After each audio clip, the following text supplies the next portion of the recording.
Sir, जब अभी इमरान खान साहब से आपकी मुलाकात हुई थी तो उन्होंने कुछ पैगाम आपको दिया, बड़ा खसूसी पैगाम। वो क्या था सर? कुछ वक्त बाकी रह गया। क्या आप समझते हैं कि पीटीआई लाहौर में क्लीन स्वीप कर पाएगी? क्या पीटीआई भी कोई मुज़ाकरात की तरफ जा रही है? सर, आज़ाद कैंडिडेट अगर जीत जाते हैं पीएमएलएन से ज़्यादा तो हुकूमत कैसे बन पाएगी? क्या क्राइटेरिया होगा? खान साहब की लीगल टीम इतनी ज़्यादा नाअहल हो चुकी है कि सारे के सारे केसेस वो हार गई, कोई केस नहीं जीतने में आ रहा। अस्सलाम वालेकुम नाज़रीन, मैं आपका होस्ट आना नवीद और आप देख रहे हैं न्यूज़ वन डिजिटल। हमारे साथ मौजूद हैं सलमान अकरम राजा साहब, जो कि NA-128 से कैंडिडेट भी हैं और इमरान खान साहब के ये वकील भी हैं। अस्सलाम वालेकुम सर। जी अस्सलाम वालेकुम। सर, कैसा महसूस हो रहा है कि अब इलेक्शन सर पे आ चुके हैं, कुछ वक्त बाकी रह गया? क्या आप समझते हैं कि पीटीआई जो सुनने में आ रहा है, जो लोगों की राय बन चुकी है, क्या लाहौर में क्लीन स्वीप कर पाएगी? मुझे तो ऐसे ही लगता है जी। मुझे लगता है कि अगर ज़रा भी शफाफ इलेक्शन हुए, ईमानदारी से इलेक्शन हुए तो ऐसा ही होगा।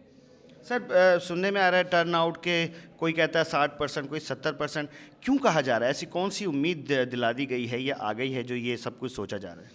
देखिए, मेरा ख्याल है लोगों के दिलों में एक तो ये एहसास है कि इस मुल्क में आइन और कानून जो है वो बिल्कुल अब ख़त्म होने को है।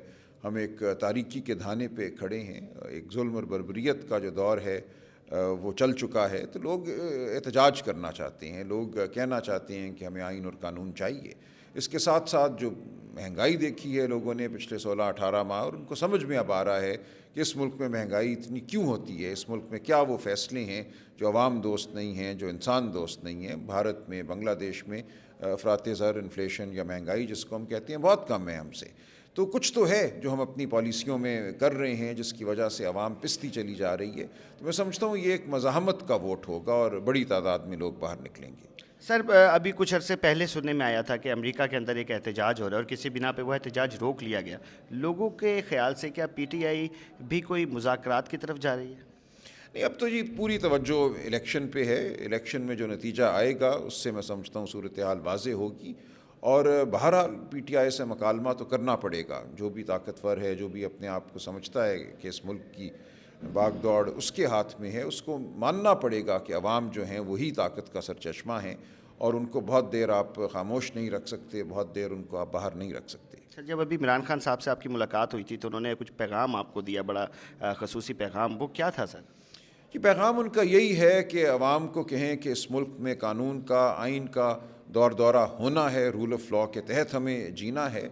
और उसी के बाद बाकी तमाम जो मामलात हैं वो तय होंगे। जब इस मुल्क के इदारे अपनी हुदूद में काम करेंगे तो इस मुल्क में तरक्की भी होगी, इस मुल्क में आवाम को सेहत भी मिलेगी, इस मुल्क में आवाम को तालीम भी मिलेगी। यही उनके दौरे हुकूमत का बड़ा कारनामा था, सेहत कार्ड और तालीम पर तवज्जो। सर, एक सवाल आखिर में जाते जाते जो बहुत ज़्यादा ज़रूरी है कि इद्दत का मसला हो या साइफर केस हो या तोशाखाना हो, लोगों को कहना है कि खान साहब की लीगल टीम इतनी ज़्यादा नाअहल हो चुकी है कि सारे के सारे केसेस वो हार गई, कोई केस नहीं जीतने में आ रहा। नहीं, ये तो निज़ाम गिर चुका है। इनमें से एक भी केस ऐसा नहीं है जिसमें कुछ कोई वज़न हो। ये सरासर कानून और आइन की मैं समझता हूँ एक तरह से शिकस्त है। ये किसी और की शिकस्त नहीं है। आप भी तो उस कानून का हिस्सा हैं, आप भी तो एडवोकेट हैं। नहीं, एडवोकेट से क्या होता है? जो वहाँ बैठे हुए हैं, जिस खौफ के तहत फ़ैसले हो रहे हैं, जिस जबर के तहत अदालतें सुबह 9 बजे से रात 12 बजे तक काम कर रही हैं, ठिठरे हुए जेल की कोठरी में अदालत लगी हुई है, तो ये तो एक मजाक बन चुका है हमारा इस वक्त जो अमल हो रहा है, कानूनी अमल। ये एक लम्हा भी किसी बड़ी अदालत में, हाई कोर्ट, सुप्रीम कोर्ट में नहीं ठहरेगा। पीएमएलएन कहती है जो इन्होंने बोया है वो यही काट रहा है, इन्होंने भी ये सब कुछ किया है। उनकी बेवकूफ़ी है। अगर कोई भी ये कहता है, मैं पीएमएलएन के हवाले से सिर्फ बात नहीं करता, अगर कोई भी ये समझता है कि ये दायरा जो है ये चलना चाहिए, जबर होना चाहिए, मुल्क में फस्तायत होनी चाहिए, आइन और कानून की पामाली होनी चाहिए, तो वो पाकिस्तान का दोस्त नहीं। सर, आज़ाद कैंडिडेट अगर जीत जाते हैं पीएमएलएन से ज़्यादा तो हुकूमत कैसे बन पाएगी? क्या क्राइटेरिया होगा? नहीं, देखिए, कोई बंदिश नहीं है। पीटीआई के जो कैंडिडेट हैं, अगरचे इलेक्शन कमीशन उनको पीटीआई के कैंडिडेट का स्टेटस नहीं दे रहा, लेकिन वो अपना पार्लिमानी ग्रुप बनाकर हुकूमत साजी कर सकते हैं और ऐसा ही होगा इंशाल्लाह। नाज़रीन, सलमान अकरम राजा साहब हमारे साथ मौजूद थे। गुफ्तगू आपने सुनी। कमेंट सेक्शन आपके पास है, अपनी राय का इज़हार कीजिए। अपने मेज़बान राना नवीद को इजाज़त दें इस उम्मीद के साथ कि अपना बहुत सारा ख्याल रखेंगे। अल्लाह हाफ़िज़।